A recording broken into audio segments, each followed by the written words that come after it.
اعوذ باللہ من الشیطان الرجیم، بسم اللہ الرحمن الرحیم، الحمد للہ رب العالمین، الرحمن الرحیم، اللہم صلی علی سیدنا و مولانا محمد النبی الامی الکریم وعلی آلہ وصحبہ وبارک وسلم۔ محترم خواتین و حضرات، السلام علیکم۔ درود پاک کی کتنی برکتیں ہیں، کتنے فضائل ہیں۔ حضرت شمس الدین محمد حافظ شیرازی کا یہ شعر ہے، یا صاحب الجمال و یا سید البشر من وجہی کل منیر لقد نور القمر، یعنی اے حسن و جمال والے صلی اللہ علیہ وآلہ وسلم اور تمام انسانوں کے سردار، بے شک آپ صلی اللہ علیہ وآلہ وسلم کے نورانی چہرے کی تابانی سے چاند کو روشن کیا گیا۔ سبحان اللہ، سبحان اللہ۔ اور آپ صلی اللہ علیہ وآلہ وسلم کے حسن کی تو کیا ہی بات ہے۔ چہرہ انور کی روشنی کیسی تھی، کیسا نور تھا، کبھی سوچا، کبھی تصور کیا آپ نے؟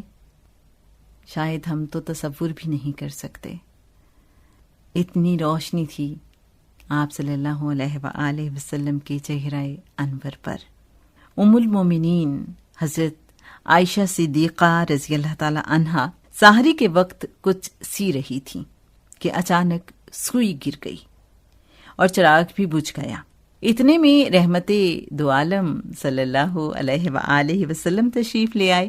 چہرہ انور کی روشنی سے سارا گھر روشن ہو گیا، حتیٰ کہ سوئی مل گئی۔ ام المومنین حضرت عائشہ صدیقہ رضی اللہ تعالی عنہا نے عرض کی، یا رسول اللہ صلی اللہ علیہ وآلہ وسلم، آپ کا چہرہ انور کتنا روشن ہے۔ سرکار مدینہ صلی اللہ علیہ وآلہ وسلم نے ارشاد فرمایا، جس کا مفہوم ہے، اس شخص کے لیے ہلاکت ہے جو مجھے قیامت کے دن نہ دیکھ سکے گا۔ عرض کی، وہ کون ہے جو آپ کو نہ دیکھ سکے گا؟ آپ صلی اللہ علیہ وآلہ وسلم نے فرمایا، وہ بخیل ہے۔ حضرت عائشہ صدیقہ رضی اللہ تعالی عنہا نے پوچھا، بخیل کون؟ آپ صلی اللہ علیہ وآلہ وسلم نے فرمایا، جس نے میرا نام سنا اور مجھ پر درود پاک نہ پڑھا۔ اللہ کریم سے دعا ہے کہ اللہ کریم ہم سب کو اپنے ان بندوں میں شامل فرما لے جو اس کے محبوب صلی اللہ علیہ وآلہ وسلم پر سب سے زیادہ درود و سلام پڑھنے والے ہیں، اور جن کا درود و سلام کریم آقا صلی اللہ علیہ وآلہ وسلم کی بارگاہ میں سب سے زیادہ پسند کیا جاتا ہے۔ اللہم آمین۔ اور اللہ کریم ہمیں اپنے ان بندوں میں شامل فرما لے کہ جو اس کے محبوب صلی اللہ علیہ وآلہ وسلم کے چہرہ انور کی بار بار زیارت کرتے ہیں، جن کو پیارے محبوب صلی اللہ علیہ وآلہ وسلم کے جلوے، نورانی جلوے بار بار عطا ہوتے ہیں، اس دنیا میں بھی، عالم برزخ میں بھی، اور اس جہان میں بھی۔ اللہ کریم اپنے محبوب صلی اللہ علیہ وآلہ وسلم کا قرب خاص ہم سب کو عطا کرے، اور اللہ کریم ہمیں وہ لذت عطا کرے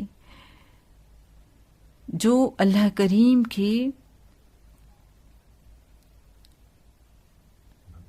دیدار کی صورت میں اس کے خاص بندوں کو عطا ہوگی، اور وہ لذت جو آپ صلی اللہ علیہ وآلہ وسلم کے دیدار کی صورت میں عطا ہوتی ہے بہت سے خوش نصیبوں کو۔ ایسے ہی اس شاخ میں اللہ کریم اپنے فضل و کرم سے ہمارا نام بھی لکھ دے۔ اللہم آمین۔ اللہم صلی علی سیدنا و مولانا محمد معدن الجود والکرم وعلی آلہ وصحبہ وبارک وسلم.